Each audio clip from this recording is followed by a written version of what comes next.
It's only the second episode of the new season, but already we have a Valentine's Day episode. Since the season started so late, we already passed over a lot of the famous Connors holidays like Halloween and Thanksgiving. Let's talk about Valentine's Day treats and credit card cheats.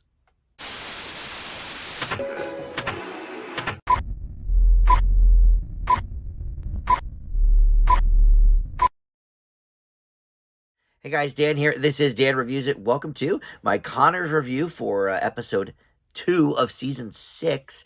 I still can't believe we've gone this long. I do have some notes from last week. You guys in the comments let me know about some of the stuff I had mentioned. So because we were talking about where can we find some of these earlier Connors episodes and perhaps even Roseanne season 10. And one of you in the comments let me know that Cozy TV has Roseanne season 10 along with the rest of the Roseanne syndication package, which actually is kind of interesting because season 10 sort of negates, many things in the last like 3 or 4 seasons of the regular Roseanne. But anyway, I'm glad that those episodes are not lost to the ether. And someone had also mentioned, I think it was the same person, that Peacock may have some of those episodes as well from Roseanne season 10. So that is great news.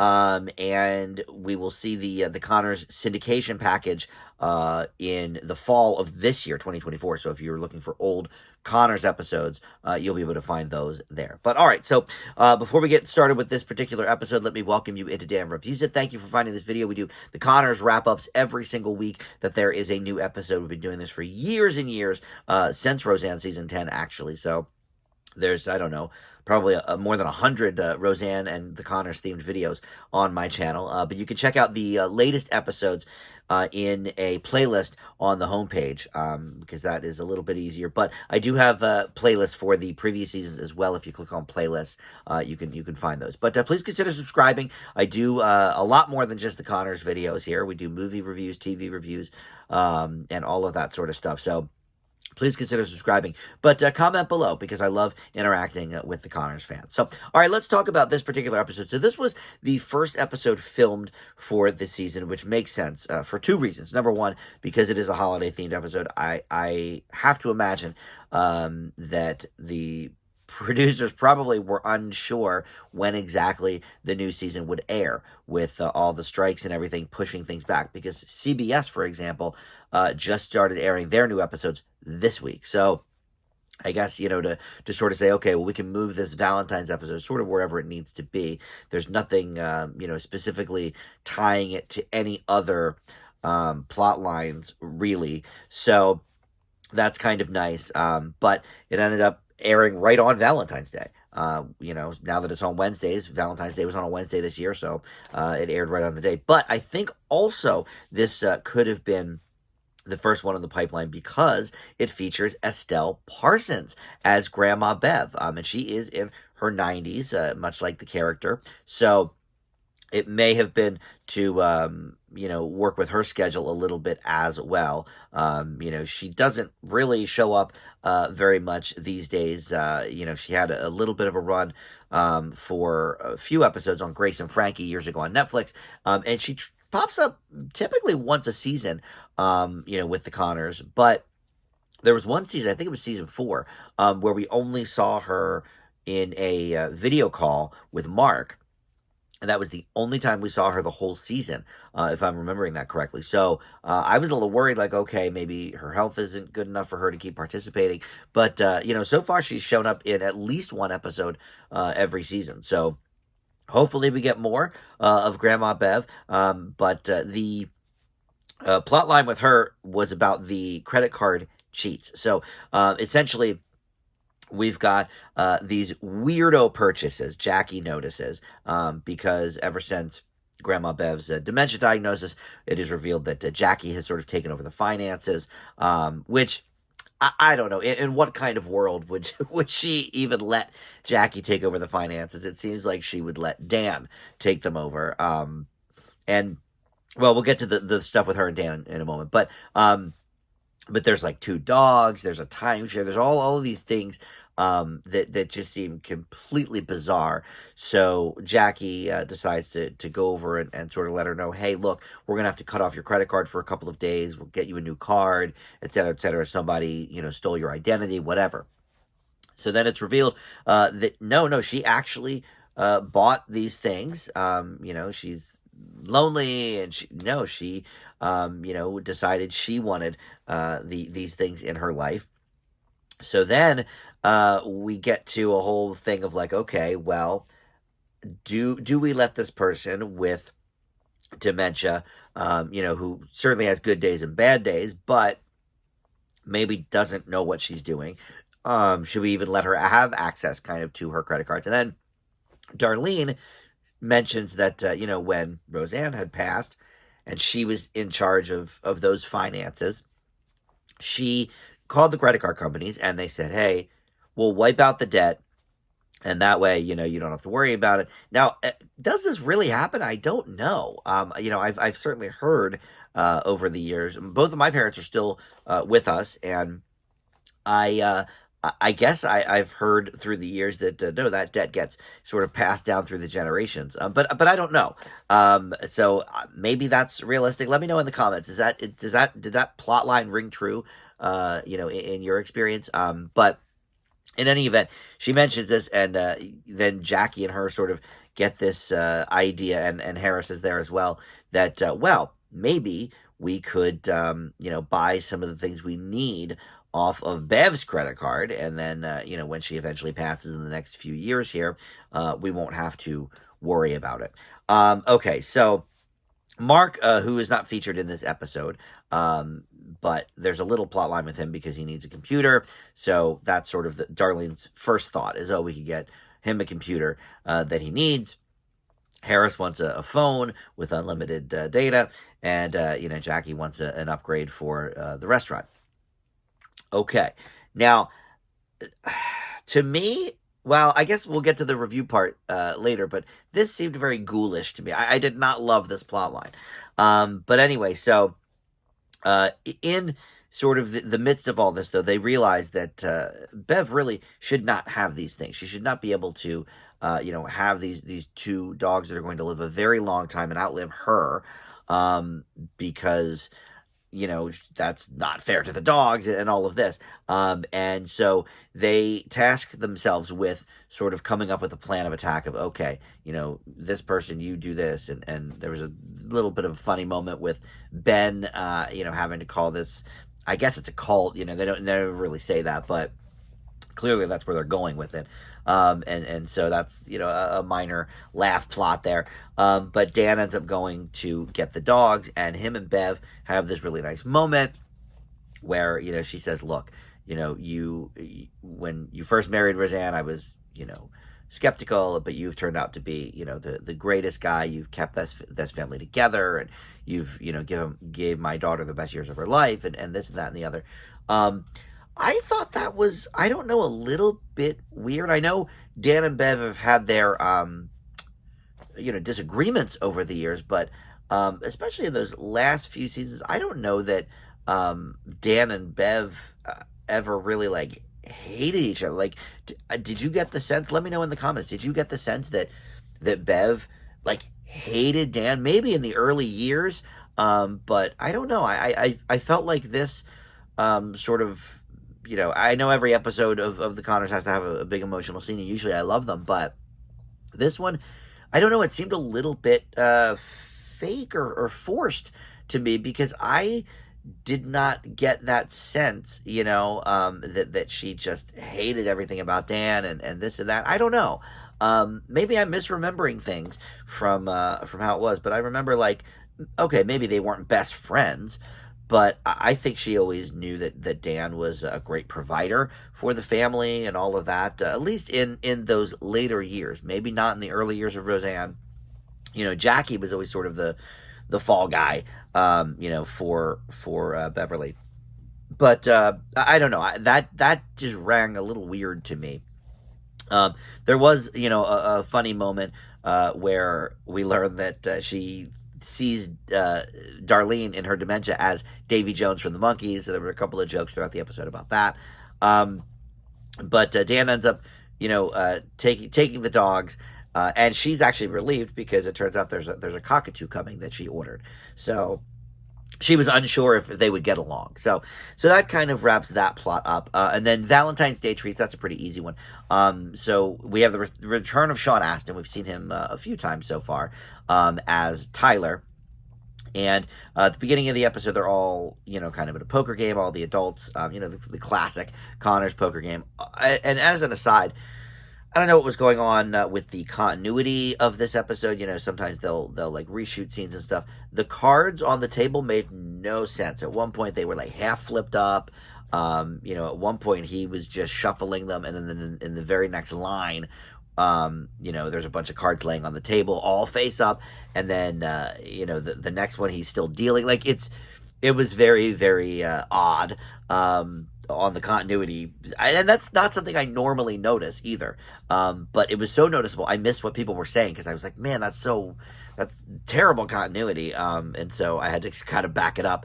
But anyway, so Sean Astin was there, and they were talking about how Beverly Rose, Becky's daughter, still does not know about Tyler and her being together. She sort of plays him off as a friend, but he didn't realize Beverly Rose was at the lunchbox the one day, so he ended up kissing Becky, and she says she had to kiss all the other customers that day, and it was great for tips. So that was pretty funny. But as the episode goes on, they're trying to sort of make it known to Beverly Rose, or at least wedge Tyler into the life a little bit more of the two of them. And look, it makes sense.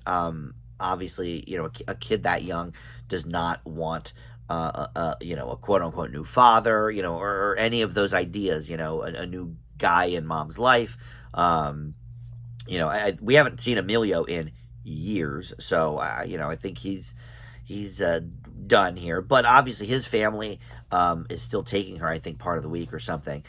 They haven't addressed that in a little while, but I think last we knew that's what was happening. So, which kind of explains why she's not in necessarily every episode, but he, ends up coming over and playing cards with her, and Uno, I think it was, and ends up giving, first he brings over Valentine's Day treats, like in the title, and she's like, well, I got a bunch of candy at school already, so, I don't need this candy, which, is rude to say, but look, she's a little kid, it's honest, so he says, okay, well, I have a $20 bill, so then we learn, she loves money. Who doesn't? So they end up playing Uno, and he gives her a total of $80 from that. And so Becky kind of puts the brakes on that because she says, look, let's go to this pizza joint. And she's like, no, Tyler should come with us, and we should go to Dave & Buster's because he can pay for my games and I can win more stuff. And look, this is very much the mind of I don't know how old she's supposed to be, 5 or 6 or something. They play with time in this show. So I'm not positive, but I think she's supposed to be like 5 or 6. And, look, that seems rational for a child of that age, a 6-year-old. That seems to ring true. But look, obviously that's a very, very short-term, proposal, because he's going to run out of money, and it teaches her a very, very bad lesson. So Becky ends up taking that money away, and saying, oh, yeah, it's going to be for your college. In a joke, it's revealed that no, it's actually for Becky's college, but it'll still be, better in the long run for Beverly Rose. Some shady things going on this week with the Connor family, but that's fine. I like Sean Astin and this character. I hope that we continue to see him. I think that's sort of the plan. I've liked a couple of the guys that Becky's dated over the years, but since we already know Sean Astin, there's definitely some extra love there, I guess. We all grew up with him, between the Goonies and Rudy, and younger folks will have grown up with him for Lord of the Rings and now Stranger Things, and so he's been a part of our lives for decades. So always nice to see him, and yeah, it'd be nice to see him in a little bit more regular role on the show. But speaking of roles on the show, we once again did not see Katie Seagal, so she's been absent from both episodes of the season so far. I mentioned we didn't see Mark. Everybody else we saw, we heard, we didn't hear Neville, but Jackie was on the phone with Neville. So 2 episodes of the season so far, no Neville. These are not, series regulars, but I definitely like them. So since we're starting a new season, would be nice to see them. But it's an Estelle Parsons episode, Grandma Bev. So I can't, wish for Neville or Katie Seagal's character over seeing Grandma Bev. We love her. Seeing Mark would have been nice though, because he was barely in last week's episode either, if I'm remembering that, or was he? I think he was there, maybe only had a line or two. We'll see. But so far, yeah, not too much. But yeah, all right. So let's get back a little bit to the review. The credit card cheats portion of this episode, it just seemed kind of ghoulish that they were, trying to steal, do credit card fraud and steal from Beverly with the credit card stuff, and really not necessarily even stealing from her, because I guess, in their mind, oh, she's going to die in a few years and won't have to deal with the credit card debt. But it is still her. I mean, she still has to pay off the monthly bill, so it sort of is stealing from her, but certainly stealing from the credit card companies, and illegally so. I don't know. I feel like the Connors have always been, broke, and they've always had money problems, obviously, but have they resorted? Well, you know what? Actually, that goes back, I guess, to the original Roseanne series, when they kept getting the extra appliances at the lunchbox, and Roseanne, would sell them, because obviously the companies weren't knowing. Now, this is back, of course, in the 90s when, a lot of companies didn't have computer records and stuff like that, so it would be easier, I think, for something like that to happen. But that was a major plot point, I guess, then, because DJ was in his sort of religion phase and not sure, what religion he was thinking about, but he clearly knows it's, a sin to steal from all, this business and whatever. So that was a big plot point then. So okay, so maybe there is a precedent here, but boy, I don't know. I liked that they got their comeuppance at the end, and I don't know if we'll have this in a future plot or not. If we'll continue with this, but the credit card company now knows, and they're going to launch an investigation into the credit card fraud and all of this.